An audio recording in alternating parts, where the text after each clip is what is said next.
Salut à tous, alors encore beaucoup de nouveautés vraiment chez Tesla, je pense qu'on ne s'en rend pas forcément compte. La première, c'est déjà les tarifs au niveau du kilowattheure qui descend énormément. Alors en fait, c'était beaucoup en Île-de-France, ils ont commencé à faire des heures creuses, des heures super creuses. Aujourd'hui, en Île-de-France, je crois qu'il y a plusieurs superchargeurs avant 10 heures, et puis la nuit, à partir je sais plus de quelle heure, 20h, 22h, c'est peut-être la seule chose qu'on peut reprocher, c'est qu'il y a énormément de mélange, c'est-à-dire que tu as des V2, tu as des V3, tu as des V4, donc tu as des charges partagées, tu as des bornes où tu en as beaucoup, là où tu n'en as pas, tu as un tarif qui est plus élevé, on ne dépasse pas les 31-33 centimes je crois du kilowattheure, mais on peut trouver donc des bornes où on est donc à des usages ou à des heures en dessous de 20 centimes. Donc il y en a de plus en plus là à 17 centimes. Je vous ferai une petite incrustation où par exemple sur Lyon, j'ai vraiment pas cherché longtemps, et bien dès qu'on est dans une grande ville, on va avoir déjà énormément de choix, 3, 4, 5 superchargeurs vraiment dans le coin, comme à Metz, ou pas Nancy mais à Metz, voilà, il y en a au sud, il y en a au nord.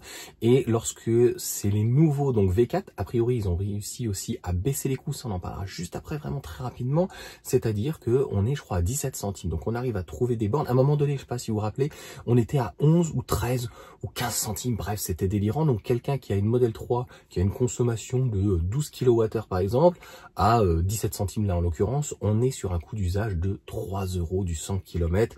Et si vous avez une grande autonomie propulsion par exemple, voilà, vous allez pouvoir faire pratiquement 600 km et donc franchement faire le plein une fois par semaine à la limite, ça va vous prendre 30 minutes.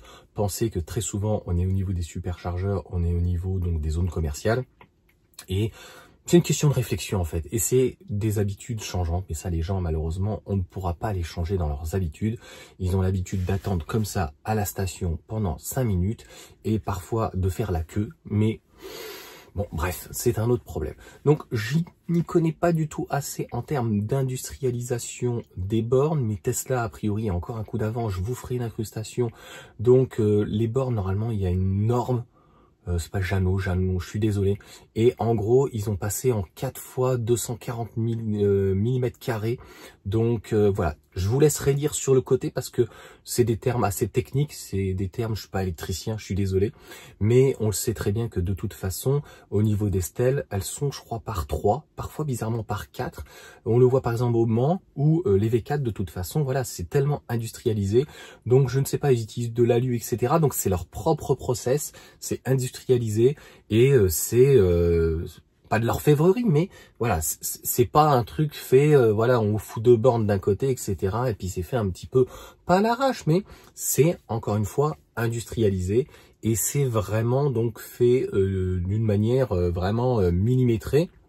C'est la force encore une fois de Tesla, c'est-à-dire de maîtriser à la fois les voitures, demain le véhicule autonome, de maîtriser donc la charge des véhicules, de maîtriser aussi les gigapacks, donc les batteries industrielles stationnaires, et aussi donc pour les particuliers, puisque la borne aussi, la Powerwall, devra arriver 7000 € quand même, c'est relativement cher, ou dollars, pour 14-15 kWh, pareil, je vous mettrai si vous voulez quelques incrustations. Donc il y a encore une fois énormément donc de nouveautés. Il y a énormément de superchargeurs en France qui se développent, qui se construisent, etc. etc. À des prix encore une fois très peu chers. On est à 17 centimes finalement moins cher que sur le réseau classique, sauf si on a un contrat spécifique.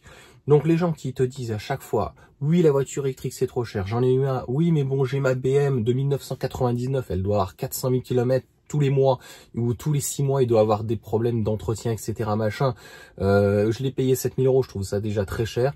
Honnêtement aujourd'hui tu as des Tesla Model 3 en autour des 20 000 €, tu as d'ailleurs Revolt qui fait des réparations ou autre, etc. Et en fait si tu fais 20 ou 30 000 km, et ben, tu vas économiser entre 20 à entre 2 et 3 000 € par an, sans compter les entretiens, etc. Donc malheureusement, je suis pas là pour persuader. Si ces personnes-là n'arrivent pas à comprendre malheureusement qu'aujourd'hui on est dans le concret et que c'est plus que viable, on a un véhicule qui a moins de 5 ans, qu'on va pouvoir garder une quinzaine d'années, et plus vous allez faire de kilomètres, plus vous allez lui mettre, et bien finalement plus vous allez faire d'économies. Donc voilà pour ces dernières petites news. N'hésitez pas à mettre un petit commentaire, à vous abonner et puis à partager donc l'information. Voilà, je vous ferai des petites incrustations, notamment sur les bornes. J'y connais pas assez, je suis pas électricien, donc a priori, voilà, comme d'habitude, Tesla utilise exactement en fait, tout est leur process, tout est réfléchi à leur manière et en fait ils gèrent, c'est ça que certaines personnes ne comprennent pas, ils gèrent tout l'écosystème de A à Z et c'est ça en fait que j'apprécie. Et quand tu gères en fait la totalité, eh bien tu as une maîtrise que les autres n'ont pas. Je l'ai expliqué dans mon autre vidéo, mais je le répète, en France on a Total, et maintenant Total Énergie, on a Renault, on a le groupe Renault et le groupe Stellantis, on aurait pu faire des bornes, des 10 superchargeurs, et à chaque fois ils réinventent le nom. Le régulateur s'appelle l'autopilote, les bornes s'appellent les superchargeurs, donc voilà. Allez, ciao à tous.